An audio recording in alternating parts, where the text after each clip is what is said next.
عمومی طور پہ لوگوں سے لوگ ہنس ہنس کے بات کر رہے ہوتے ہیں، گھر میں ان کا رویہ کچھ اور ہوتا ہے۔ کسی شخص کی سیرت کو پہچاننے کا بہترین ضابطہ کیا ہے، یہ دیکھا جائے کہ وہ اپنی بیوی کے ساتھ کیسا ہے، اور یہ ضابطہ خود میرے حضور نے دیا۔ تم میں سے سب سے بہتر وہ ہے جو اپنے اہل خانہ کے ساتھ بہتر ہے، اور میں تم میں سب سے زیادہ اپنے اہل خانہ کے ساتھ بہتر ہوں۔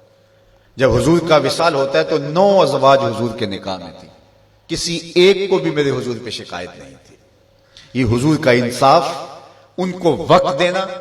ان کے لیے حضور علیہ الصلوۃ والسلام کا ایثار اور ان کے لیے حضور کی محبتیں۔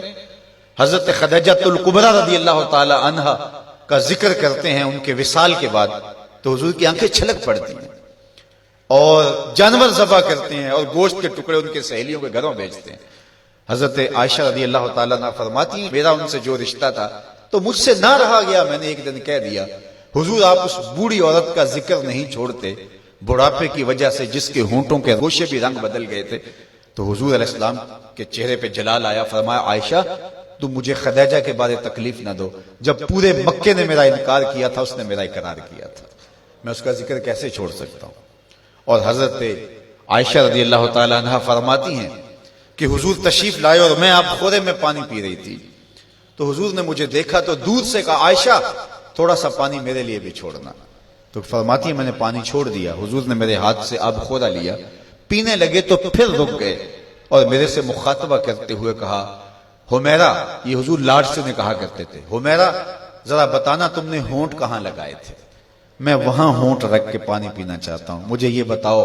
اگر شوہر کا رویہ بیوی کے ساتھ یہ ہوگا تو گھر جنت کا ٹکڑا بنے گا یا نہیں بنے گا؟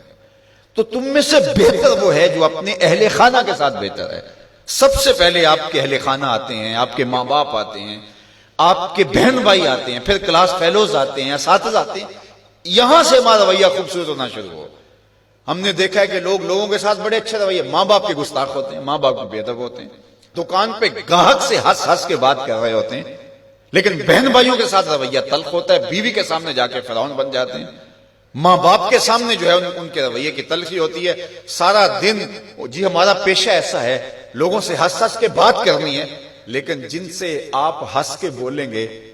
ماں کے کلیجے میں ٹھنڈ پڑ جائے گی اور باپ نہال ہو جائے گا، اس کے سارے دن کی تھکن اتر جائے گی، اس سے ہنس کے نہیں بولتے ہم سارا دن کے تھکے ہوئے آئے ہیں، سارا دن کس کس سے ہنس ہنس کے بولتے رہے ہو، یہ تمہارا اخلاق نہیں تھا، یہ تمہاری بناوٹ تھی، یہ تمہارا تصنع تھا۔ جو اخلاق ہے وہ حقیقت میں اس کا روپ نظر آتا ہے اپنے ماں باپ کے ساتھ، اپنی بیوی کے ساتھ، اپنے بچوں کے ساتھ، اپنی کلاس فیلوز کے ساتھ، اپنے دوستوں کے ساتھ، اپنے اساتذہ کے ساتھ۔ اگر تمہارا رویہ ٹھیک ہو گیا تو پھر تمہارا دوسرے لوگوں کے ساتھ رویہ بھی ٹھیک ہے، لیکن اگر ان کے ساتھ رویہ ٹھیک نہیں، دوسروں کے ساتھ رویہ آپ کا اچھا ہے تو پھر وہ آپ مکر کر رہے ہیں، آپ یہ بھی کوئی کاروبار کر رہے ہیں، یہ آپ کے اخلاق کا عکس نہیں ہے، یہ آپ کی ضرورت کا رنگ ہے جو لوگوں کو نظر آ رہا ہے، یہ آپ کا کاروباری انداز ہے، آپ کی مسکراہٹ آپ کا کاروبار ہے، آپ کے اخلاق کا عکس نہیں ہے۔ اگر اخلاق کا عکس ہوتا تو ماں کو بھی ہنس کے ملتے۔ میں وہ جو لفظ آپ کو کہے کہ حضور کمزوروں کا بوجھ اٹھایا کرتے تھے، تو آج بیٹی اگر ماں کا بوجھ نہیں اٹھاتی، بیٹا باپ کا بوجھ نہیں اٹھاتا، تو اس نے کسی اور کمزور کا بوجھ کیسے اٹھانا ہے؟ ماں گھر میں تھکی ہے سارے دن سے اور بیٹی جو ہے وہ آئی ہے اور وہ بھی ماں سے مطالبہ کرتی ہے کہ میری ضرورت میرے بستر پہ، میرے ٹیبل پہ پوری کرو، اور تھکی ماندی سارے دن کی ماں کی وہ مدد کرنے کے لیے تیار نہیں ہے، تو جو سکی ماں کی مدد نہیں کرے گی اور جو بیٹا سکے باپ کی مدد نہیں کرے گا تو وہ کسی کی مدد نہیں کر سکتا۔ آغاز یہاں سے ہوتا ہے، یہاں سیرت کا حقیقی رنگ نکلتا ہے جس سے ہماری طبیعتوں کے اندر وہ چیز عملاً راسخ ہوتی ہے۔ اس لیے میں اور آپ حضور کی سیرت کو